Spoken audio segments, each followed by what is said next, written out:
There is one sense of a unity, and from that unity, all the forms arise.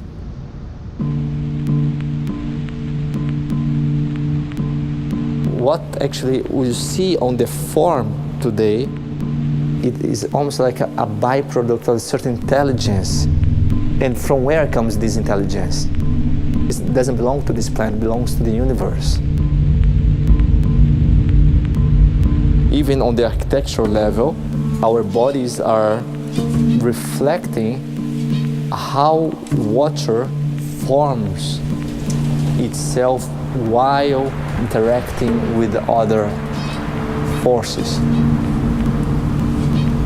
We have a container, we have the edge, and over time this gets more and more consolidated. We solidify, crystallize.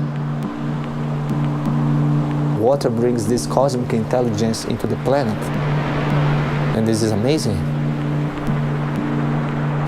Because you will start to see actually all these fractals. It's happening on the micro level, but also it's happening on the galactic level. This is fascinating because you feel like, wow, you are part of one thing that is much bigger than my ideas, what this should be the truth. And this is the game I like to play. That's our possibility to be here lost, not knowing, and try to make up something. This is beautiful, I'll never deny that.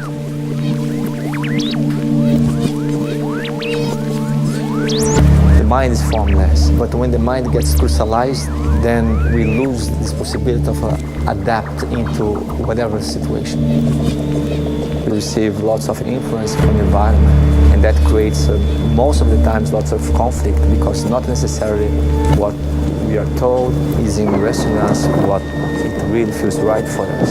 So we start to actually get fragmented in our existential condition, in our sense of identity, in our sense of belonging.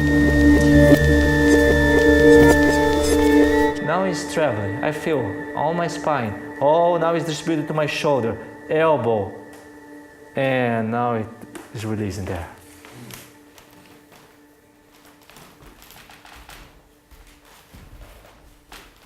Very deep, very low.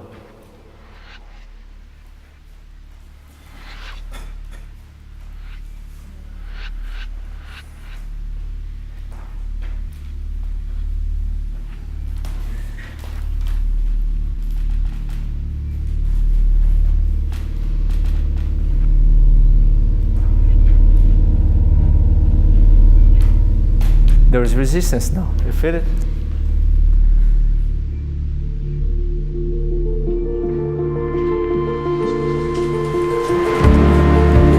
For whatever reasons, it comes out resistance. But resistance is not willing to experience something.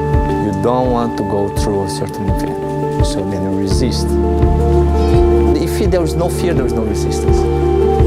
And maybe in the beginning of our lives, we're not afraid of anything because we didn't know anything. And also understand actually that the accumulation of traumas, it can generate a storage of fears that it can become very dysfunctional. So you start to actually resist things without even knowing why you resist.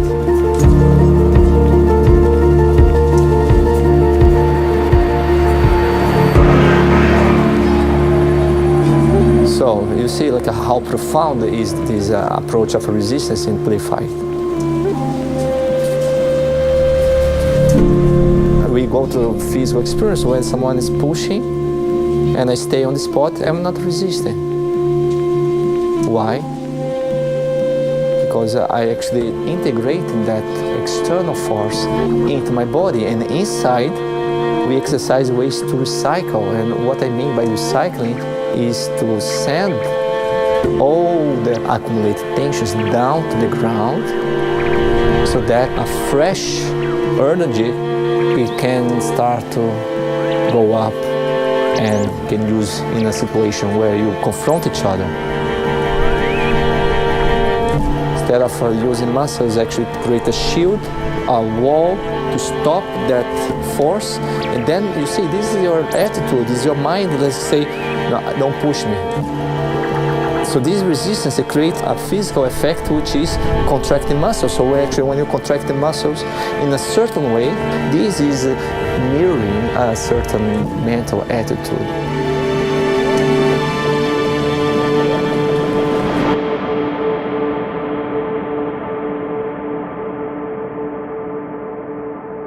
What is difficult is to face yourself to that level, to be so honest, so true to yourself, and willing to relinquish all these identities that you have built over time, and now you cling to that. It's not a problem at all, but when it becomes your anchor to navigate through the unknown, this is a problem, because actually for me, the only way to safely navigate through the unknown is to be in a state of mind of not knowing. So not knowing actually is a great compass to navigate through this unknown sea we call life. I also must say had people in my class that after they came to me, it's like, wow, I never felt so scared in my life.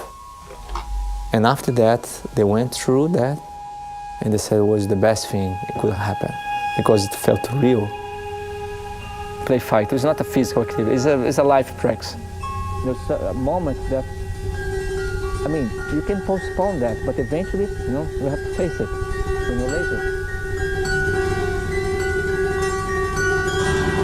Heal in the sense that you find back your integrity, find the place where it comes from because it's there. So you don't need to look for outside, it's just look for inside, dive inside your ocean. And to dive in deep waters is scary. And no one can dive there for you. So you have to dive yourself.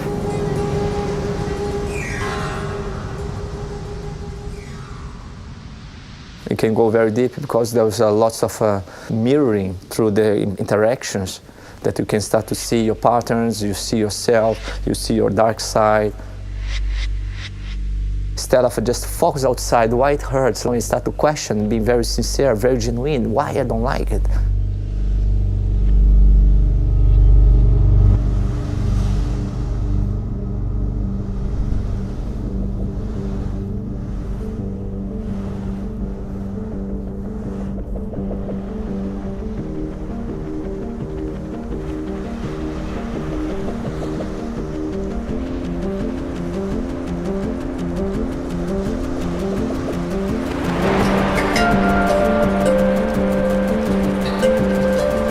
This never dies. It truly not. It stays there inside. It's like a music that's always playing. And perhaps when you are very young, like small children, you are able to listen to that song. So the children, they function in accordance to what is coming from inside out.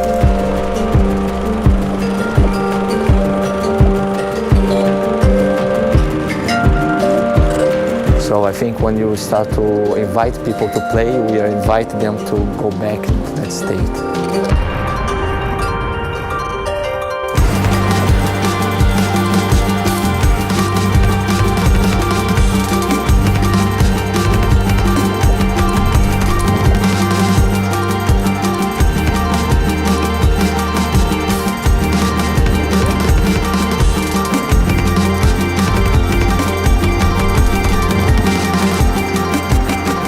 Not something I'm coming out with concept, I just observe and then I try to dance in between. So this is the dancing aspect. Let's try to get a feeling of this music inside, to connect this outer music, so then maybe outside, inside it disappears, this boundary. And then, well, then enjoy it.